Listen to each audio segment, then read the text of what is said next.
AAMG. Your choice, your health, our mission. There's another follow-up question from the viewer. I think there's a letter saying that the patient currently taking asthma medication and also COPD medication. The patient doesn't know what kind of disease the patient has. I think the medication are prescribed by the internal medicine doctor. And currently the patient is taking 3 or 4 times of the fast-acting inhaler. So I think they're not sure that they are overtaking it, because the instructions just say if you feel like you have shortness of breath, then you just go ahead and do it. But and sometimes exacerbation is really bad and the patient is using it many times. So now the caregiver will letter to us and mention whether or not the medication is adequate. Could you address those cases for us? Thank you. Actually, COPD and asthma are separate, but they can also overlap. Many patients have both. Asthma is more responsive to steroids. So I talked about steroids, as some of these have steroids. The best way to diagnose COPD versus asthma, or even both, is to do a test called spirometry, a pulmonary function test. Because people with asthma or asthma COPD respond better to steroids. People just with plain COPD without asthma, they do better with the bronchodilators. So there's some research lately that people with just COPD, they do better with the bronchodilators. There's, again, 2 kinds, one that works here and here, or a combination. So it's good, important to differentiate whether the patient may have COPD or asthma or both.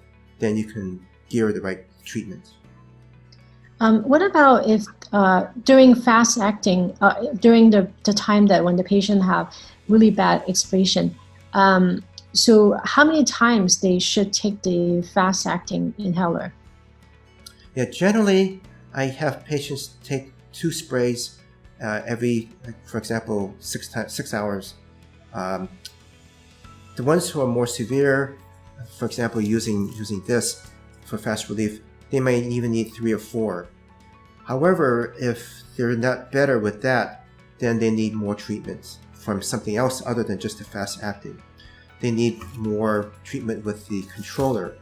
Now, I also have patients know that if you're using your inhalers and you need to use 4 sprays and you're still not better, you might have to call 911 or go to the closest emergency room. Because if you're still not better, then I've seen some patients, they turn bad very, very quickly within the amount of hours. So in general, the controller medications are once or twice a day. The rescue shouldn't be used more than about 4 times a day. And again, different medications may have slightly different dosing, but again, that's also important to explain to the patient and the family that which medication there are and what's the proper dosing for that. And especially if they're not getting better, you can always call the doctor or just go to emergency room and call 911. I see. That makes sense. Because of this is COVID-19 period, some viewers asking why people with COPD more likely to get very severe diseases. Could you explain the reason why they're at high risk? Actually, the issue is that if you have COPD, if you catch anything, you're at high risk of winding up in the hospital or the ICU. It could be the flu, it could be the common cold, it could be bronchitis, it could be COVID-19.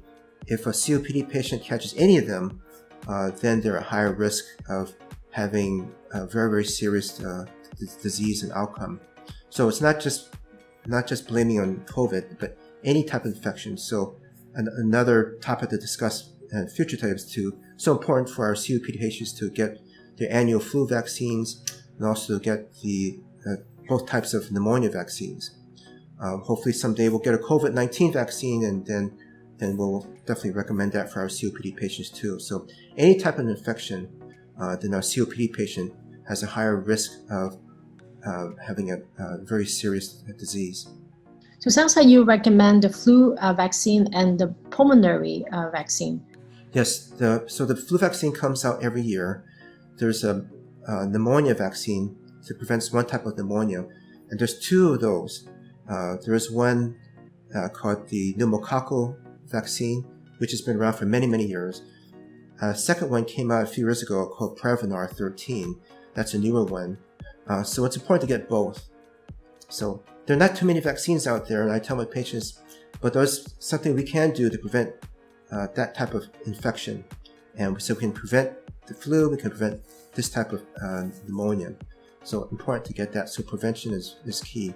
Then we certainly wear a mask and wash your hands and keep a distance, but we have vaccines for those.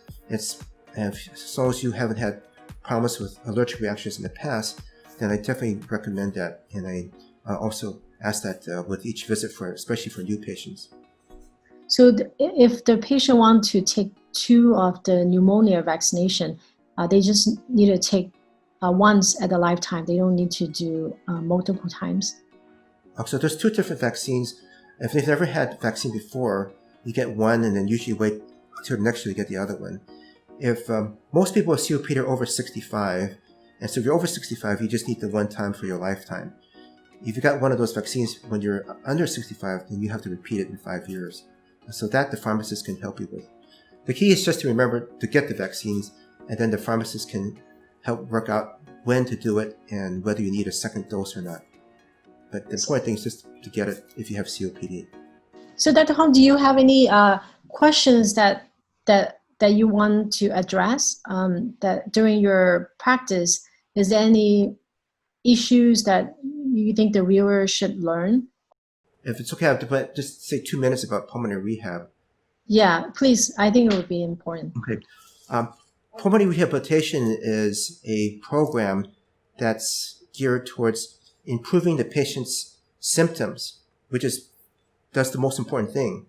And it's really a formalized exercise program. So for our patients with COPD, you go through a regular program, usually twice a week for about 8 weeks, and usually run by a respiratory therapist.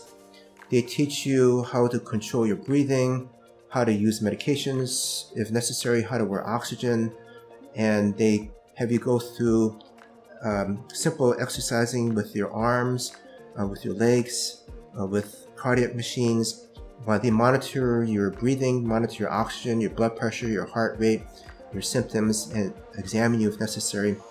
And generally, most of my patients go through pulmonary rehab, and they feel better after finishing the 8-week class. And there's no downside to it. If you're over 65, Medicare covers it.